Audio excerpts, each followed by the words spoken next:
The following is a podcast brought to you by the Alex Kirsch Project. 9, 8, 7, 6, 5, 4, 3, 2, 1.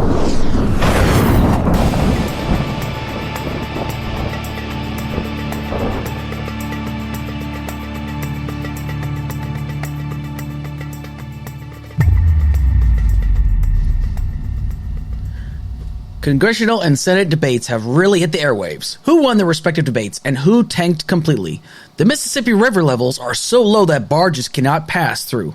And this could once again create more supply chain issues. What's being done about it? Finally, what is there to know about these proposals on the ballot this election season in the state of Michigan? I will also be talking about proposals 1, 2, and 3. All of this on this week's episode of Current Events on Tap.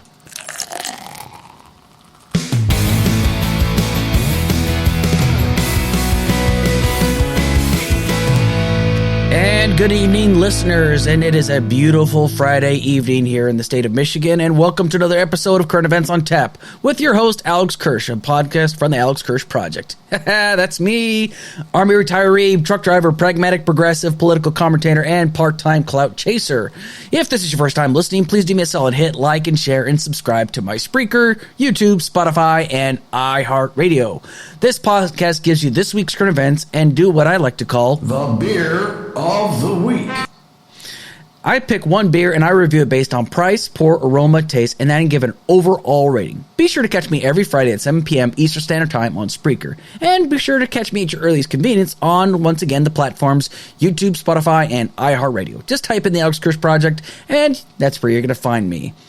I hope everyone has had a good, safe week. Hopefully everyone's enjoying their weekend. It is starting to get really chilly now here in the Midwest.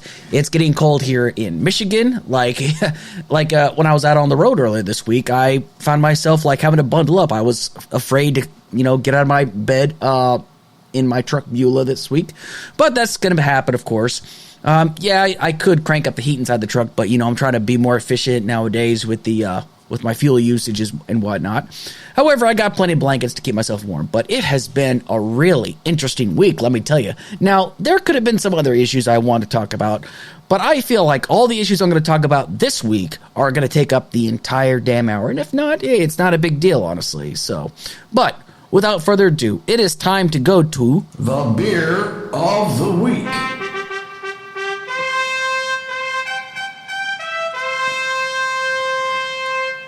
This week's Beer of the Week hails from Germany yet again. What can I say? They make fantastic beer. It is another type of beer from my favorite brand, Hofbrau. The Hofbrau Oktoberfest. Now, just a quick recap. Now, I'm not going to go into the entire detail because I covered Hofbrau when I covered Hofbrau Dunkel. But just a quick recap. Hofbrau am Platzel is Munich's oldest beer hall and was founded in 1589 by the Duke of Bavaria, Wilhelm V.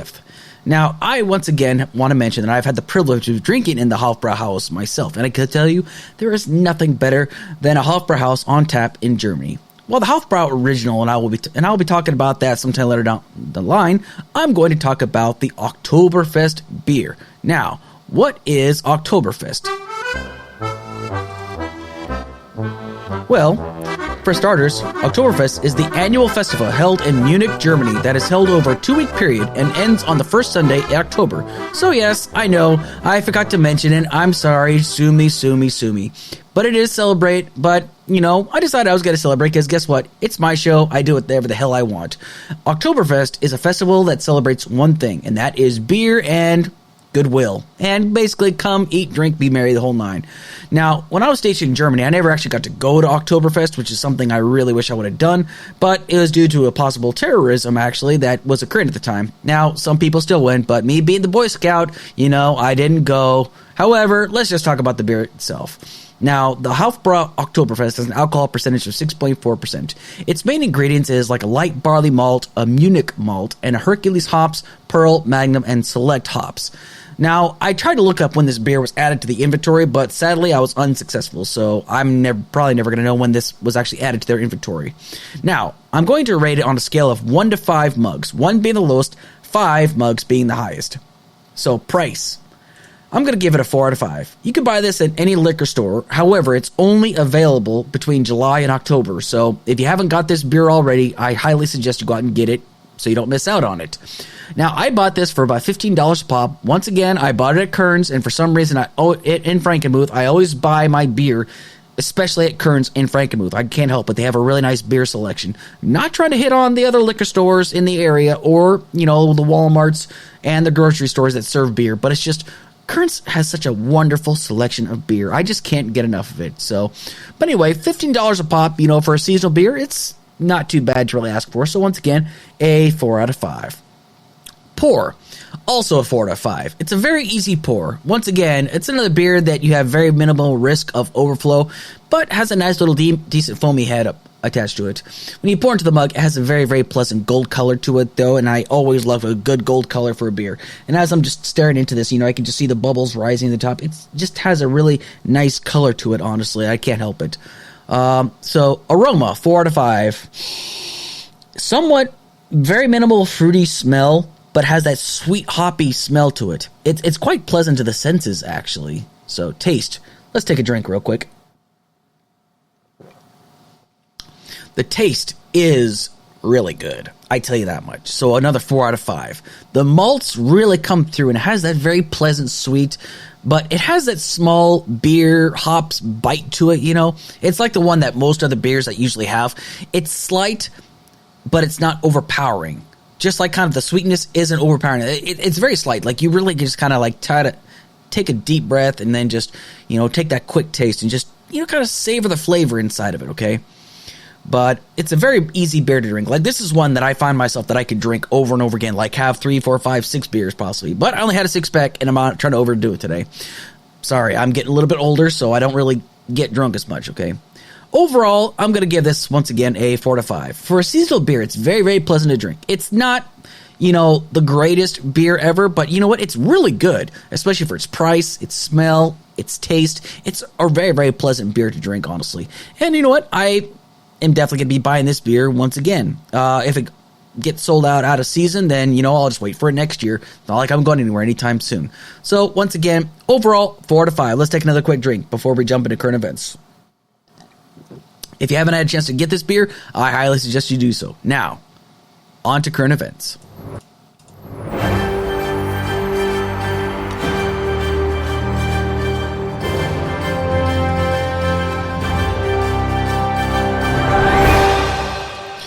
So, this has been an interesting week because I listened to a lot of the debates that took place all across the country.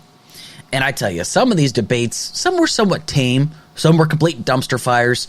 Some of them were just vicious. Like, I tell you, I'm really excited, like, seeing just some of the fire come out in some of these progressive candidates. Like, I honestly think that some of these progressives are not coming out and just swinging like the devil, honestly. Because the thing is with the GOP is they are very good at one thing, and that's rhetoric. They're going to tell you that they're coming for your children. They're coming to force children into gender reassignment surgery, which is bullshit. They're going to tell you that CRT is a great threat. It's going to divide the country, which is also bullshit. They're going to tell you all these things, but they don't have any proof to back up any of these things, okay? But the fact of the matter is last week I covered the debate between Governor Gretchen Whitmer and Tudor Dixon, and please, if you haven't done so, please go check it out. You can find it on YouTube anywhere, and I can tell you that Governor Gretchen Whitmer won that debate, and I'm not just saying because I just have this huge disdain and I don't like Tudor Dixon. It's just because she has no real policies to really back herself up with.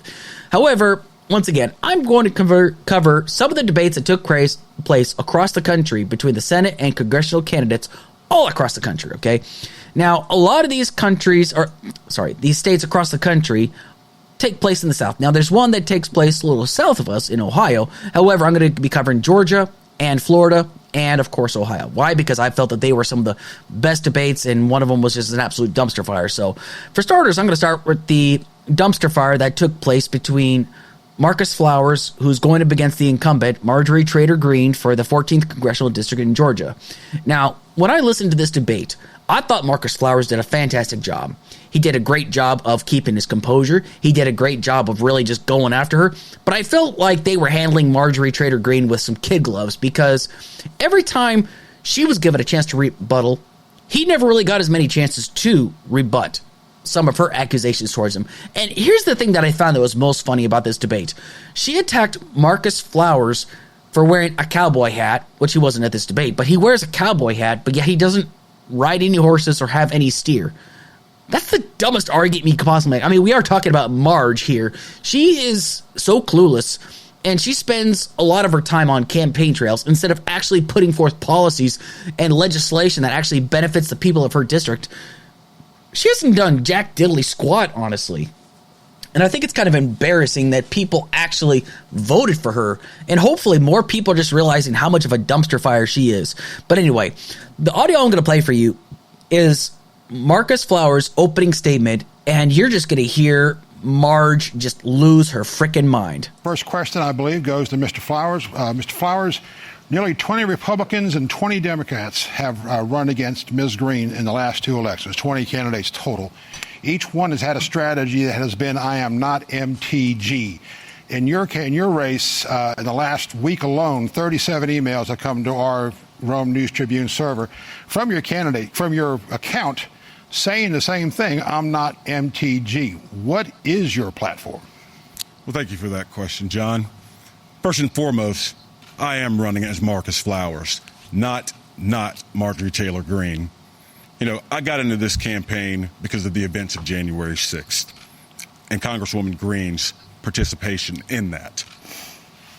You know, this is about so much more than just having a representative who doesn't represent our district, but it's about our democracy. And not running as MTG has never been my platform.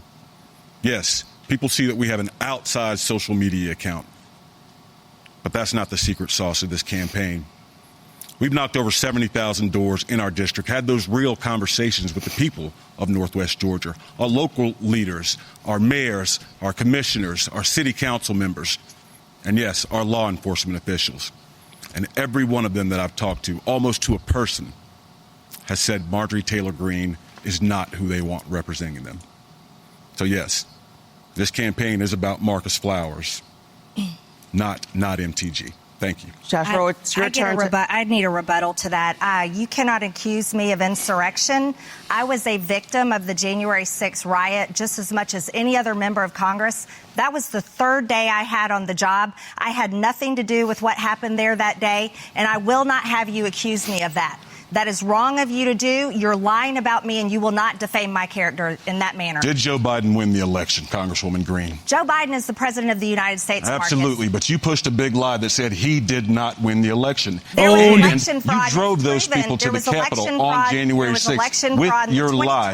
We're going to move on. Josh Rowe, it's your turn to ask and my a question husband has to Marjorie proof of it. Taylor Greene. We have FOIA evidence of proof of election fraud that came out. Excuse me, we're ready.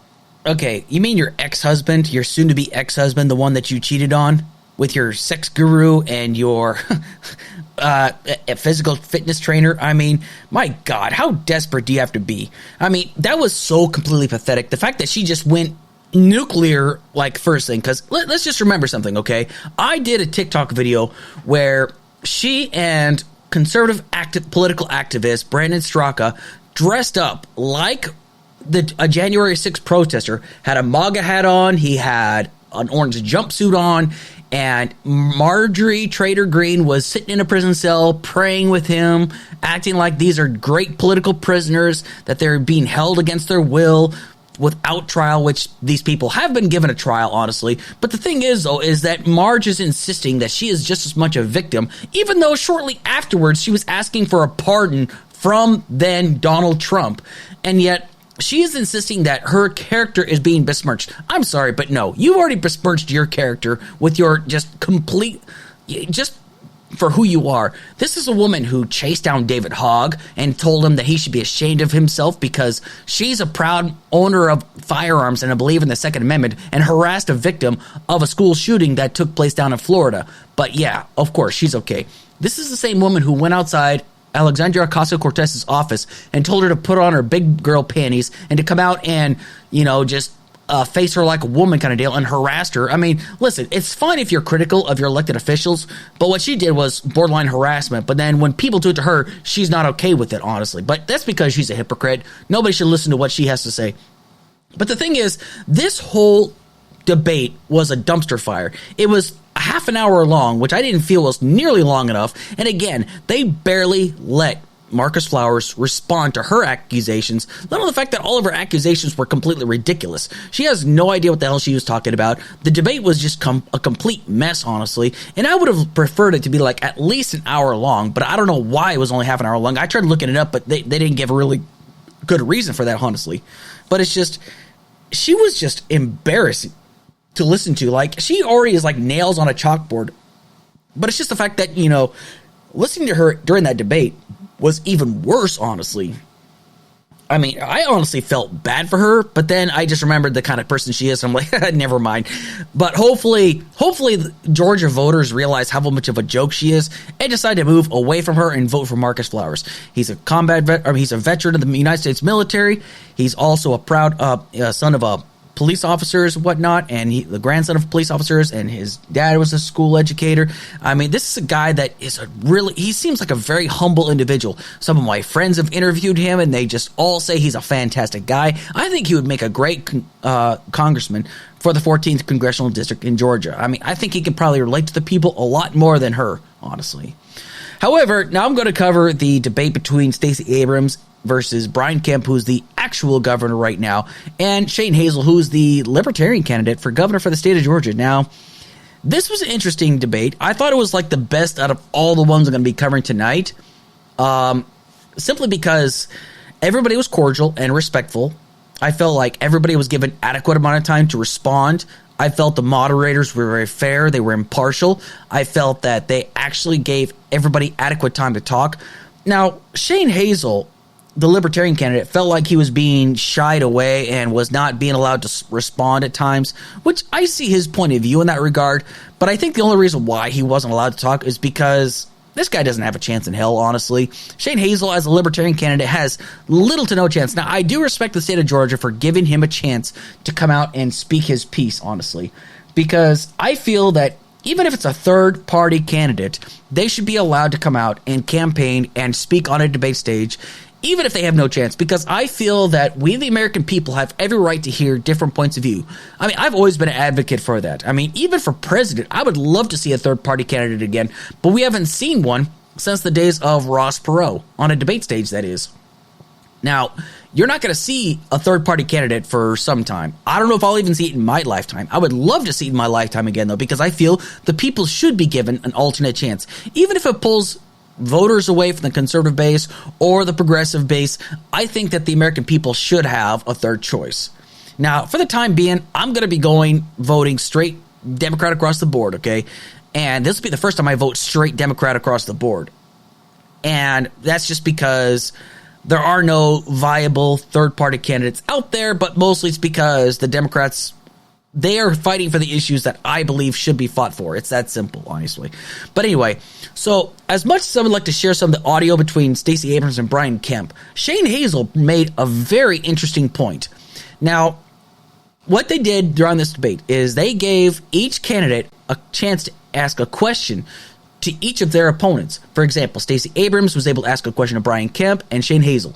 Shane Hazel was able to ask a question to Stacey Abrams and Brian Kemp was able to ask questions to Stacey Abrams and Shane Hazel. Now, it didn't go particular in that order, but I'm not going to try to explain what order they went in, because I'd be here all freaking day, okay? But the question that was asked from Brian Kemp to Shane Hazel was asking him, are you okay with like the tax cuts that I've done and things like this?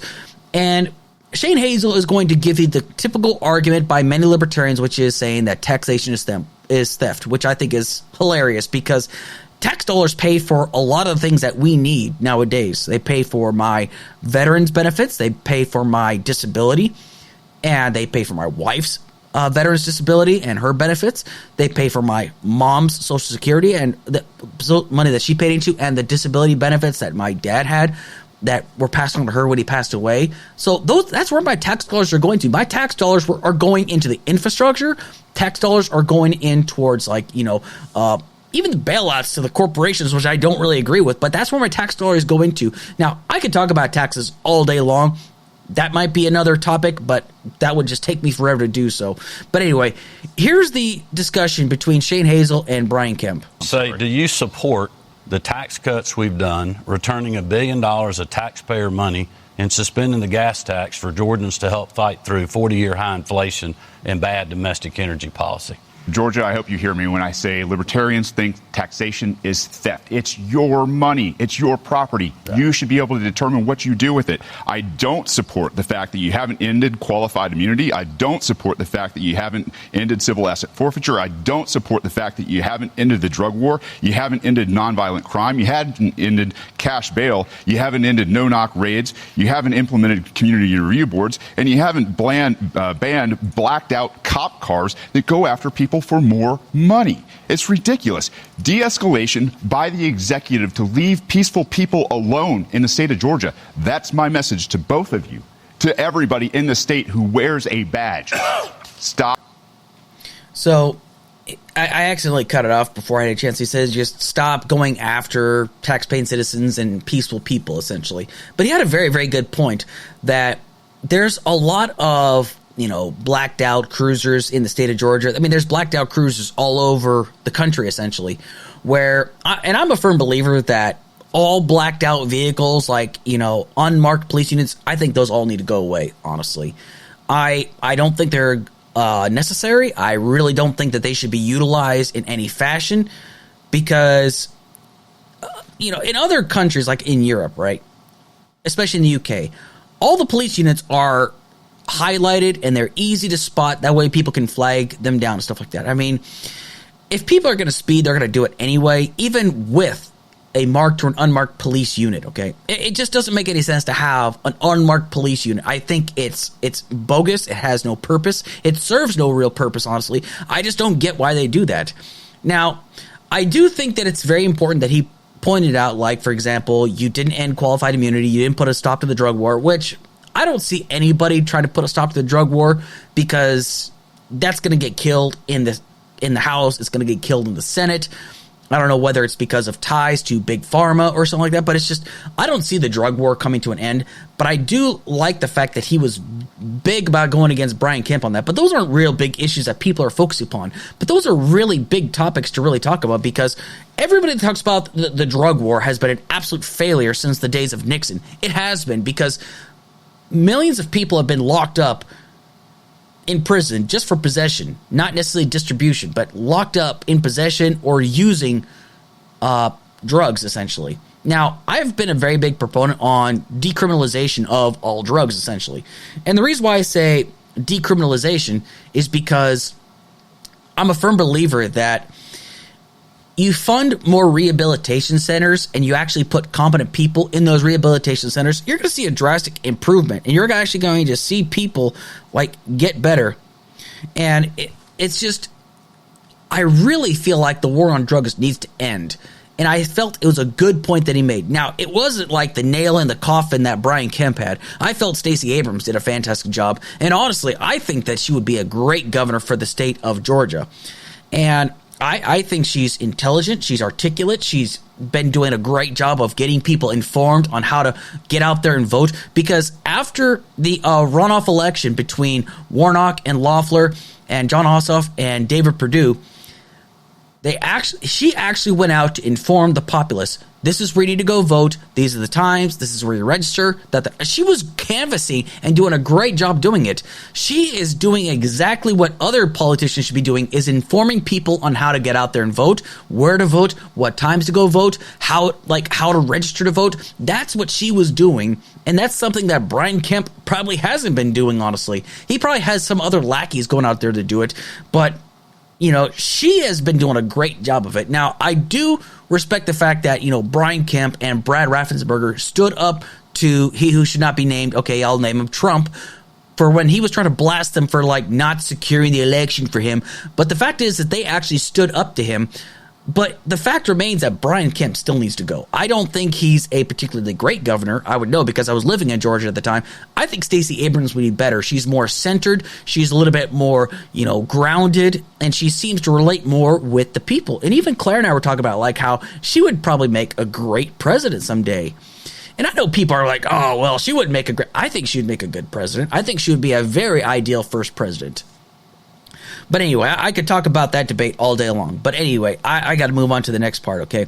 So even though this debate technically happened last week, I really got to talk about Raphael Warnock versus Herschel Walker for U.S. Senate for the state of Georgia. Oh my freaking God, what a dumpster fire that was.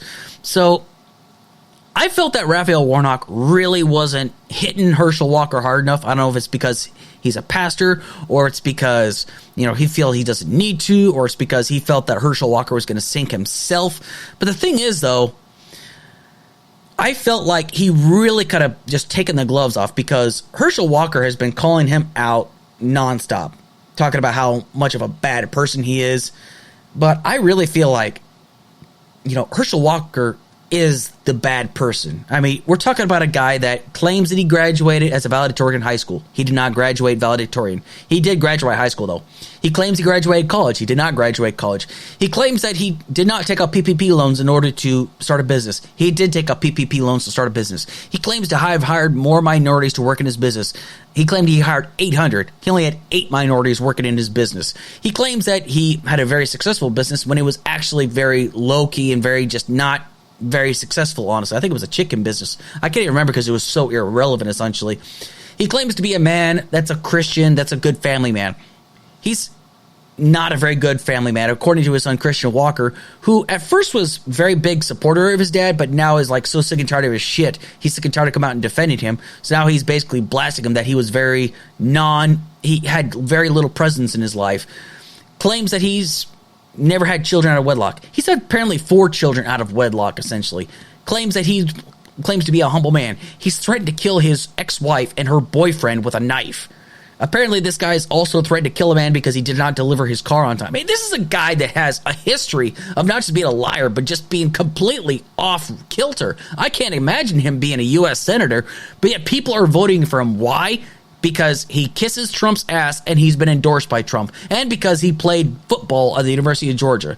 I mean, it's no different than people wanting to vote for Tommy Tuberville because he was coach at Auburn, and now here he is as a U.S. state senator out of Alabama. Even though he's not that great of a senator, it looks like. He seems like I already talked about him last week, how racist he actually sounds, honestly. But you got to hear this. This is the part that's even funnier. So Raphael Warnock did go for the throat, go for the jugular at this point.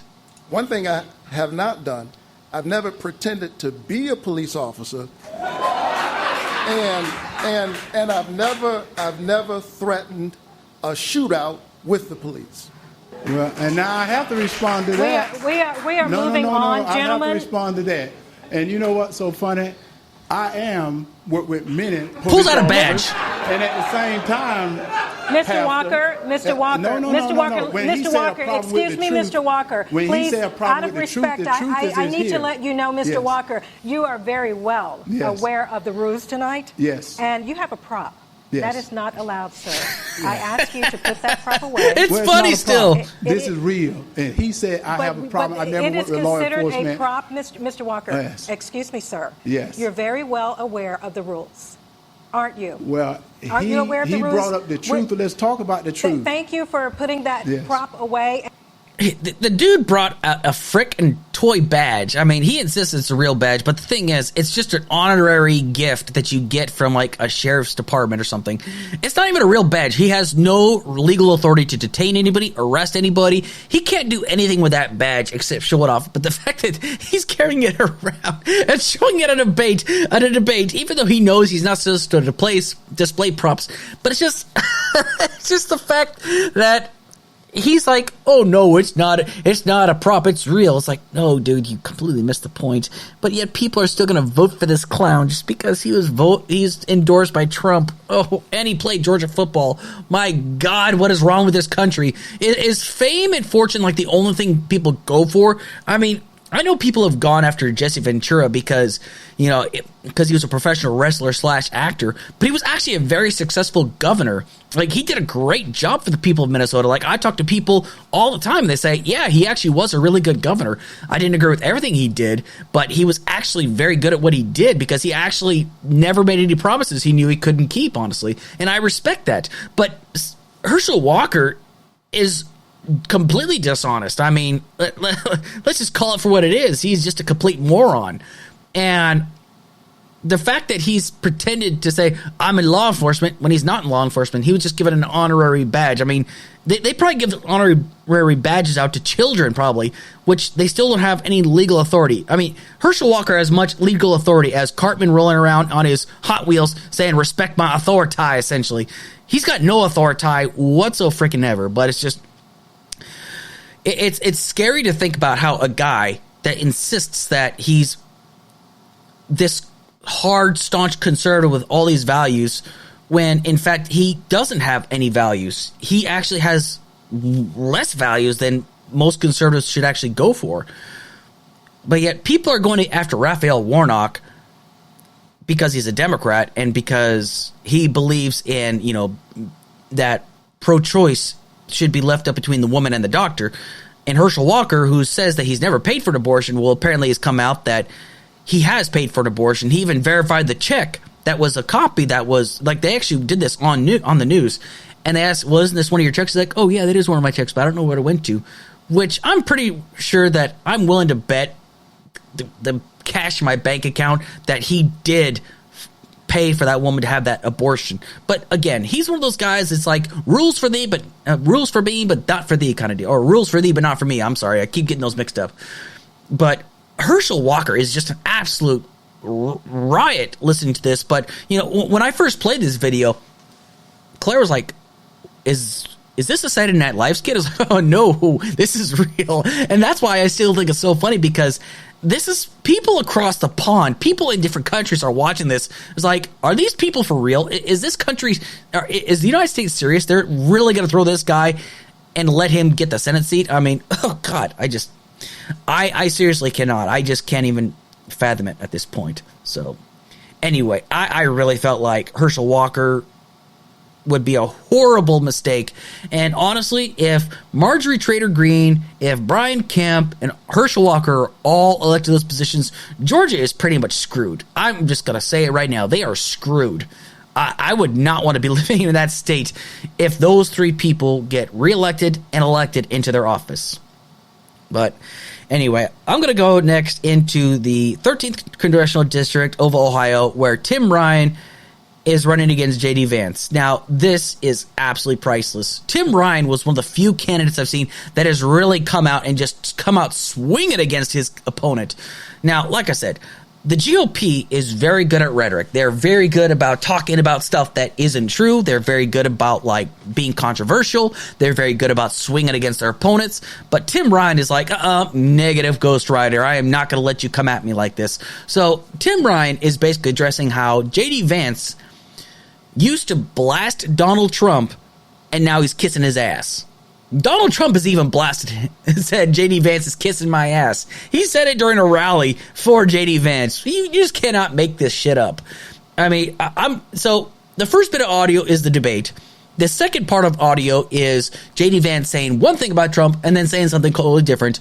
And the last part is Anna Kasparian from the Young Turks reading what he has to say, what J.D. Vance has to say about Trump in 2016. Listen to this audio. And you have to have the courage to take on your own leaders. These leaders in D.C. will eat you up like a chew toy. Tim Ryan there. I mean, you were calling Trump America's Hitler. Then you kissed his ass. That's not true. It is true. And then you kissed his ass, and then he endorsed you. And you said he's the greatest president of all time. Mitch McConnell? From what I've read, am I right? Is that a fair assessment? Yeah. I didn't vote for Trump. All around, he was a great president. I'm 37 years old. Certainly the best president of my lifetime. Read it in its entirety because I think all of it is fascinating and it shows you what J.D. Vance really thinks, but will clearly message something completely different for his political aspirations. He wrote, again, back in 2016, but I'm not surprised by Trump's rise, and I think the entire party has only itself to blame. We are, whether we like it or not, the party of lower income, lower education. And it's so funny because Tim Ryan did call him, Hitler, essentially, America's Hitler. I mean, it is absolutely hilarious by how he said one thing is like, oh, that's not true. But it actually is true. He literally called him America's Hitler. Now, I thought that was a good debate. I felt like Tim Ryan was really good about really hitting J.D. Vance right where it hurts. Because the thing is that J.D. Vance has been getting funding from, people like Donald Trump, and he's been, getting great funding from people that are essentially sending jobs like our jobs from Ohio overseas, essentially. This guy's insisting that he is a man of the people, but yet all the interest groups that have been funding his campaign says otherwise. I mean, this is the things that you really can't make up in this regard. So anyway, I got to cover into the Florida debate next. The last debate I'm going to cover is Val Demings versus Marco Rubio for U.S. Senate for the state of Florida. This was a really fiery debate. I felt Val Demings was really just coming for blood against Marco Rubio. Marco Rubio is a spineless little twerp who has no ability to stand up for himself, essentially. Trump blasted him all the time, and he had no retort for him. So Val Demings just coming after him was absolutely classic. I absolutely loved it. So anyway, they're going to talk about here about gun violence, and this is what they're going to talk about in regards to gun violence. This is about 3.5 minutes long.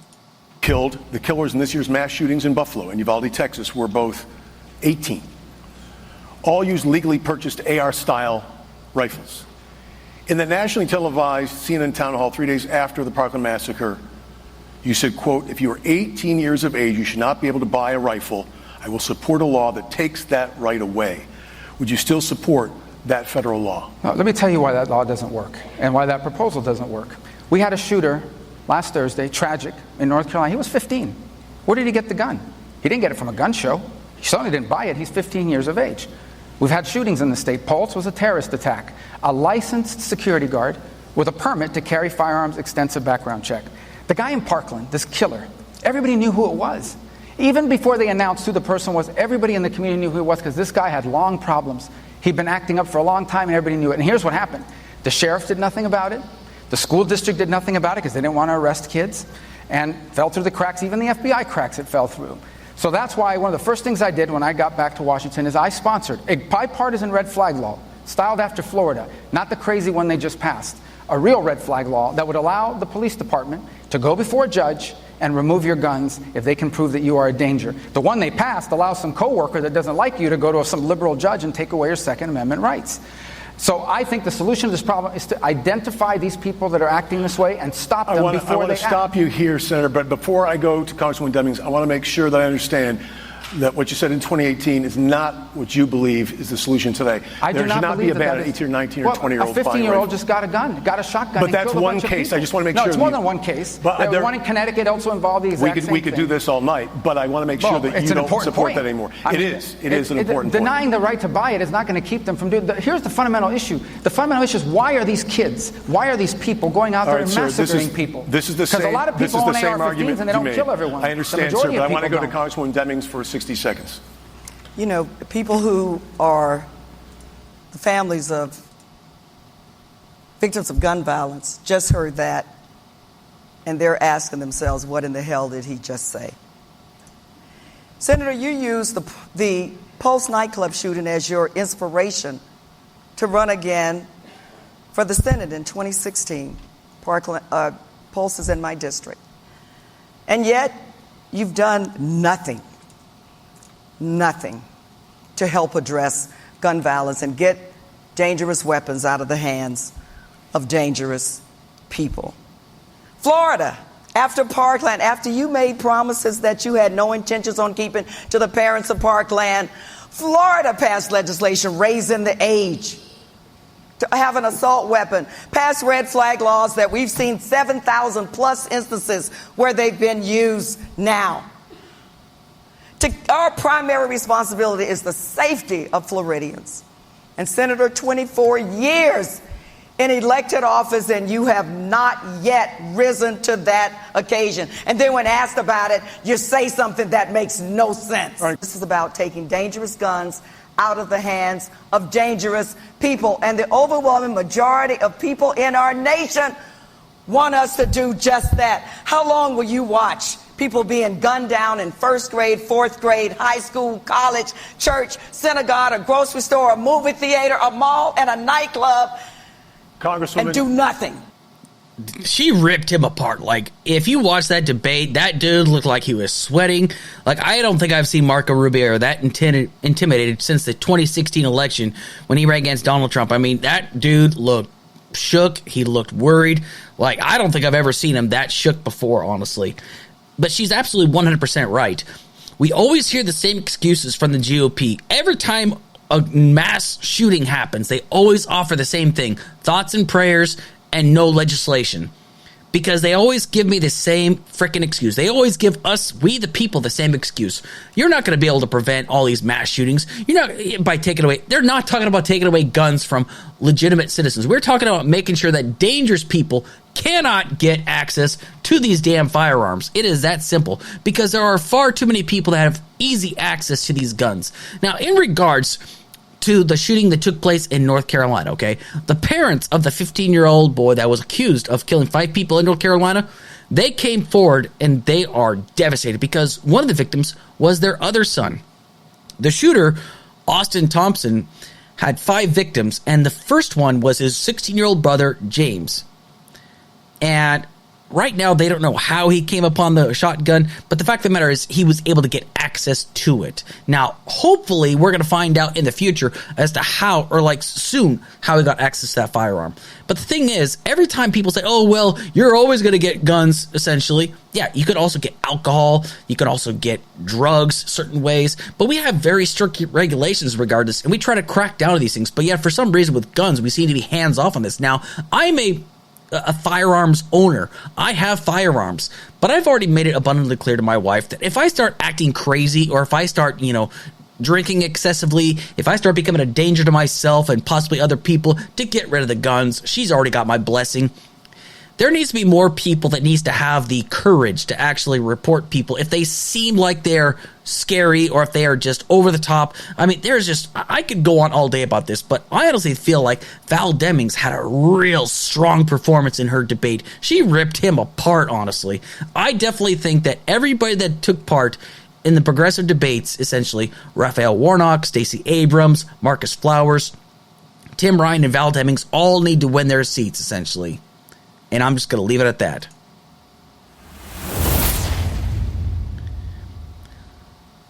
So the Mississippi River levels are low. But this isn't new news, but I'm bringing it up right now because just for everybody's context in regards to this, it's still becoming a problem. Now, for a little bit of context, the Mississippi River stretches from northern Minnesota all the way down through Louisiana, spanning a total of 2,350 miles. That's like a straight line shot, essentially.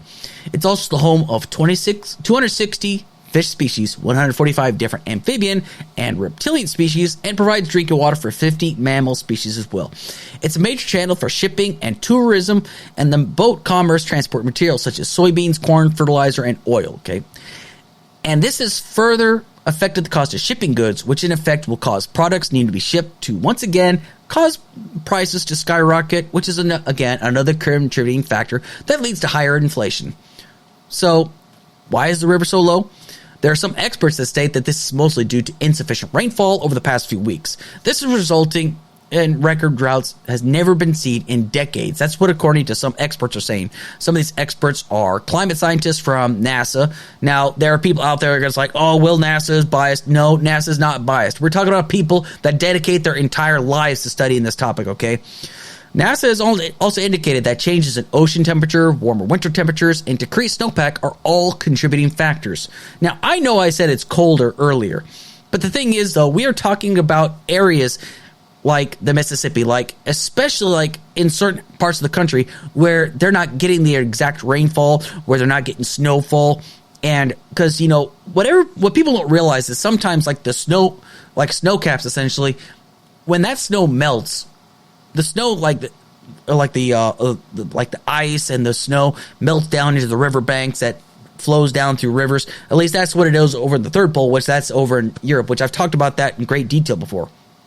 But these are all contributing factors, and this just continues to address that climate change is a real issue.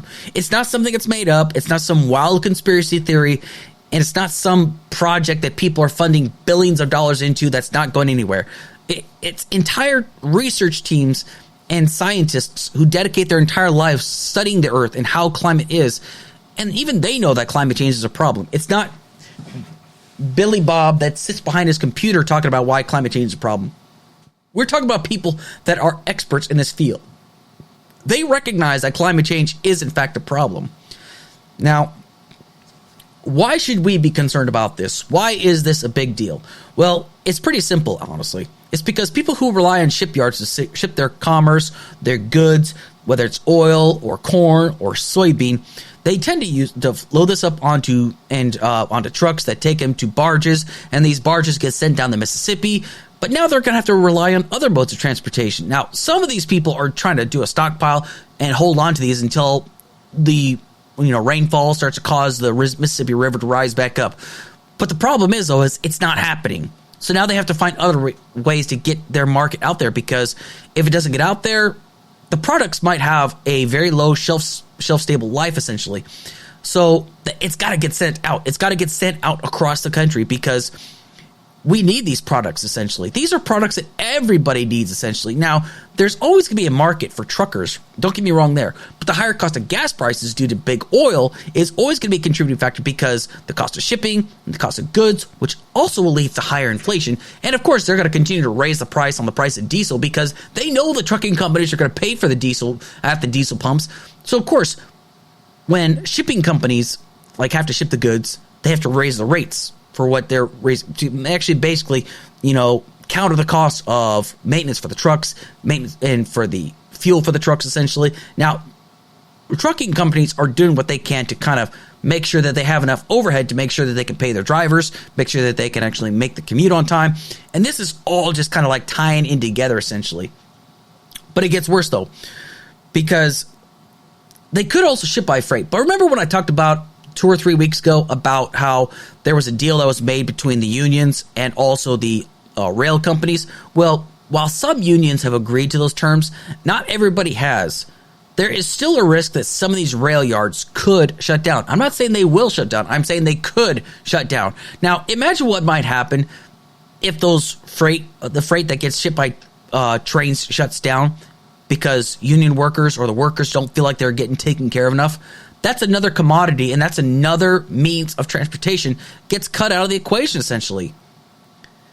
And then what happens? Well, then, of course, you're going to have truckers like myself that might have to get sent out OTR instead of, working regional. And I'm not saying that's going to happen. I'm simply saying that's a possibility.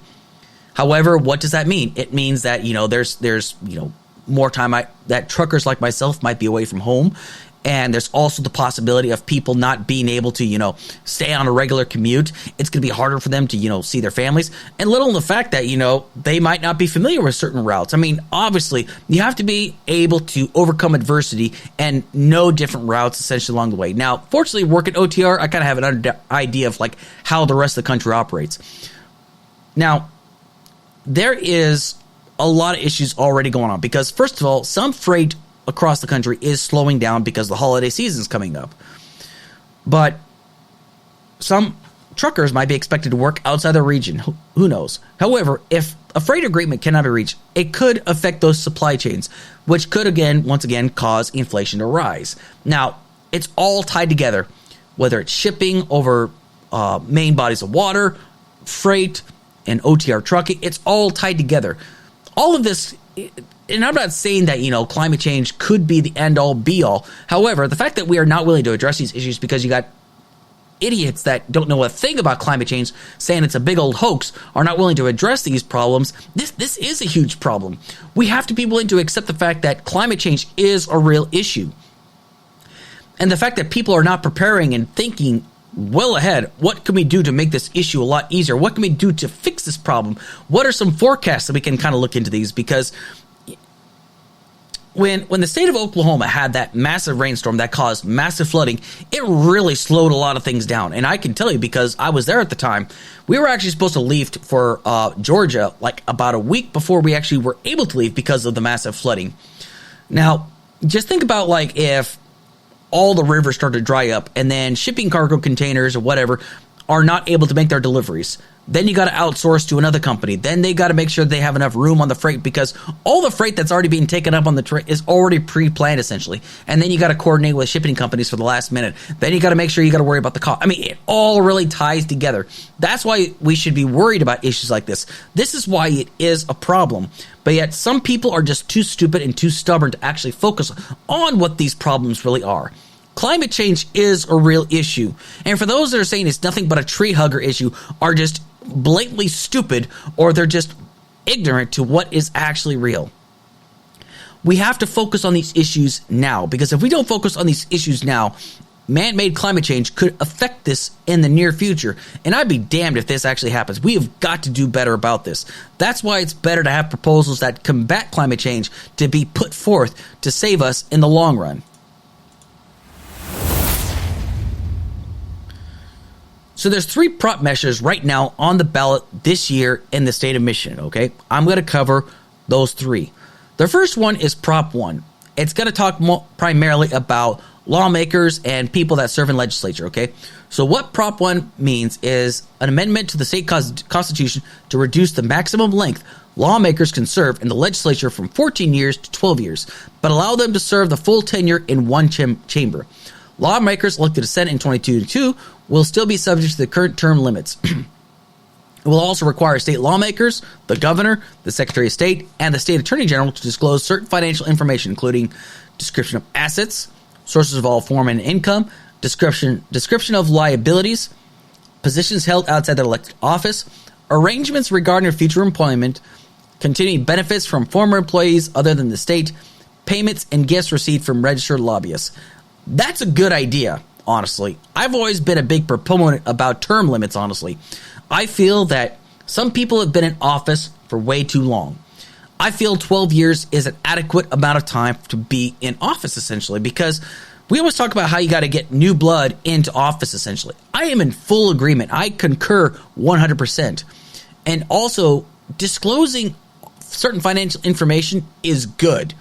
Because I've heard the argument and I've heard somebody jokingly say how our politicians need to wear NASCAR uniforms that show who funded their campaign. That would kind of give us a really good idea on who's funding their campaign and who they're being bought by, essentially. That way it kind of gives us an idea on who we're voting for, essentially. Do they actually represent the people or do they represent special interest groups? Now, a special interest group can fund whatever campaign or whatever person they want to, essentially. But I feel like if we knew who it was and all people that donate big, massive money, like especially this dark money, were to be revealed, it would really open up our eyes to a lot of this. So would I be voting yes on Prop 1? You better believe it. I'm a firm believer in it. Prop 2 would amend the Michigan Constitution to allow 9 days early voting, require state-funded postage for absentee applications and ballots, continue to allow registered voters without a state ID to sign an affidavit attesting to their identity, allow public sources and charities to fund elections subject to disclosure rules, allow voters to register for absentee ballots for all future elections, require military and overseas ballots to be counted if postmarked by Election Day, require ballot drop boxes for every 15,000 voters in a municipality, establish that post-election audits can only be conducted by state and local officials, and require canvassing boards to only certify election results based on the official vote counts. Again, another great thing. I am in full support of this 100%. People should be allowed to vote early. People should also be allowed, to vote absentee, and that state-funded postage for absentee ballots and applications. And people that may not have a state ID, shit happens. Somebody might have their wallet stolen and they don't have a state ID, essentially. But if they have an affidavit attesting their identity, they should be allowed to vote. Guaranteeing that people that are military and overseas ballots to be counted if postmarked by Election Day. These are all good things. You're guaranteeing people the ability to vote, instead of ignoring all these naysayers that are completely against the right to vote. But there's plenty of them out there. There's plenty of election deniers out there that still believe the election was stolen, for crying out loud. They're morons. It's that simple. The election was not stolen.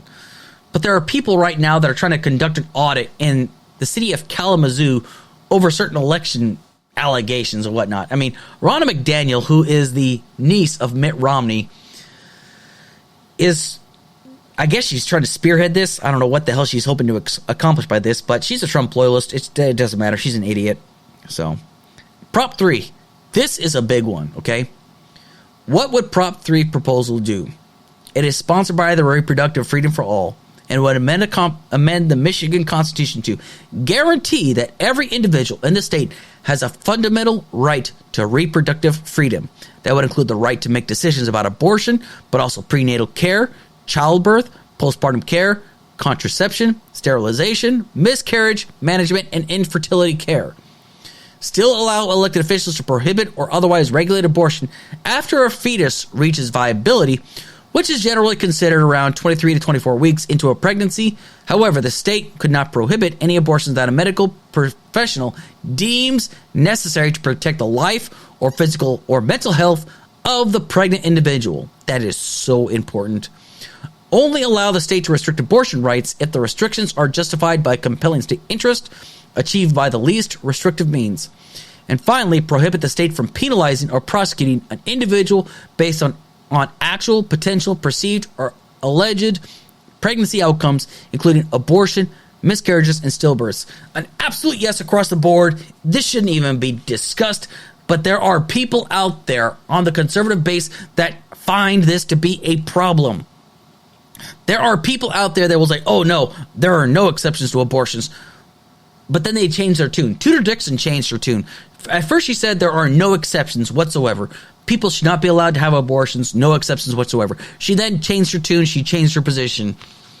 But the fact of the matter is I'm a firm believer that a woman who is raped, who has financial dire straits, who feels like she's not ready to be a mother, even though she did everything right, a woman that, that finds out that there is the fetus is developing mermaid syndrome and it's going to die anyway, she should have every right to determine this. But she needs to, if she wants to go to as many doctors as possible to find out if termination is the best policy, she should be free to do so without the state intervening, essentially. Because it's bad enough that there are states across the country that are punishing and threatening to throw doctors in prison for life and fining them $100,000 for performing a health, an abortion, essentially. But it's absurd that it's 2022 for crying out loud, and we are still talking about this. I mean, you would almost think that, we would have gotten past all this, but we didn't. It's bad enough that the 3 members of the Supreme Court that were brought in during dipshit's term in office said that there is legal precedence for Roe v. Wade, and it cannot be changed. And guess what they did? They frickin' overturned it. Now, this is not going to cover all the 50 states. We are worried right now about the state of Michigan. I mean, Lindsey Graham said, oh, well, we need to pass it back down to the states. But then he went back on his own word and says, no, it needs to be a nationwide ban against abortion, essentially. But state provisions like this are good. And we're not saying that we're pro-abortion. We're just pro-choice, because I, as a man, have zero say in what a woman should do with her body. Yes, it is her frickin' body. It is her body. Because if the fetus develops sepsis after it dies, right, and develops sepsis, and she's not allowed to evacuate the fetus and it kills her, it's her frickin' body. Whatever happens to the fetus and affects the mother, it is her frickin' body. Like it or leave it. I don't give a shit, okay? It is blatantly obvious, and this is common frickin' sense. It's not confusing. Now, there are signs out there that say, don't vote for Prop 3. It's confusing. It's not confusing. You'd have to be a complete moron to think it's confusing. It's not confusing, okay? It's clear as a frickin' bell. It's the parents, specifically the woman, talking with her partner about it, because, even though it's still her right to say at the end of the day, but if she wants to include her partner in this, she has every right to, and her doctor. That's it. That's all there is to it. I mean, I really don't know what else I could really say about this, essentially. yes, I'm definitely going to be voting yes on Prop 3. I'm voting yes on all three of these propositions because I think they are good. But the thing is, we shouldn't even be voting on this because this should be a right across the board. Because, let's be real, I have yet to hear a story about a woman 9 months into her pregnancy that is willing to terminate a fully viable pregnancy out of spite or just for kicks. That does not happen. Usually when a woman has an abortion, it's because out of necessity. That's why they happen. Out of necessity. Because there are plenty of second, third term abortions that take place, and they don't happen because of, oh, well, I just don't care anymore, I'm just going to have the abortion. No, it's because it's out of medical necessity. They are already expecting to have a child, but they cannot have this child because of a medical problem. And they are devastated by this.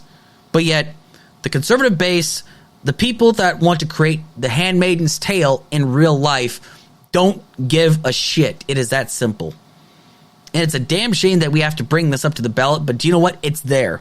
And this is going, and as long as it passes the ballot, and I'm pretty sure, and I have high hopes that the state of Michigan is going to do its right and vote in favor of Proposition 3, or Proposal 3, not Proposition, but Proposal 3. Because it is up to the woman and the doctor to make the determination on what is best. Not the church, not the state, not an elected official, not some dude that claims that he is a conservative and believes that he has a say in what a woman does with her body, but the woman and the doctor. It is so simple. I shouldn't even have to say it, really. These are all three solid proposals, and I will be voting yes across the board for all three of them. I really don't know what else I can really say about these. But anyway, that's a summation of what all three of them are. If you don't believe me, look it up. Google is free. Type it in. What is Proposal 1 in the state of Michigan? What is Proposal 2 in the state of Michigan? And what is Proposal 3 in the state of Michigan? That's what an informed audience should be knowing. That is what they should be doing. Studying and researching these topics and then voting upon them. Voting for what you believe is right, even if we disagree. I hope you all are voting for yes for 1, 2, and 3, though. Damn it. Anyway, I want to take the time to thank everybody that's listening tonight. I want to thank everybody that's listening on the replay, and I want you to please share this podcast out. Like, share, subscribe, do what you got to do. Show me some love here. Don't treat me like a side person. Yes, I'm stealing that. I don't care. Sue me. I don't care. But please do your due diligence. If you don't trust what I have to say, then verify it. I don't care. If I've been proven wrong on something, I will come out flat out and say I'm wrong about this. But I always suggest to people to please do your due diligence, do your research on these topics. Don't just leave it to me. Don't leave it to another person to tell you what you should or should not think. You should always be the individual doing your own thinking. Do the research, and if you don't believe the topic, or if you don't believe the subject is being displayed, then do your additional research, do your due diligence. It's that simple. Because we have information at the touch of our fingertips, and we have the ability to research these topics ourselves. And it's so important that we actually take the time to realize why all of these issues do matter to us, whether you realize it or not. All of these topics and issues do matter, and they affect us in some way, shape, or form.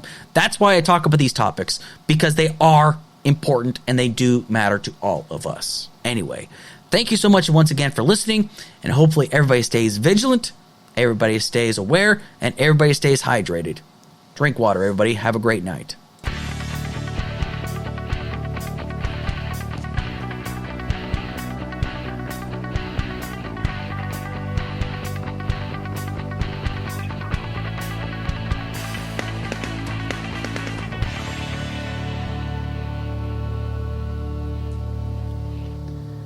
This has been a podcast brought to you by the Alex Kirsch Program. Thank you and have a good evening.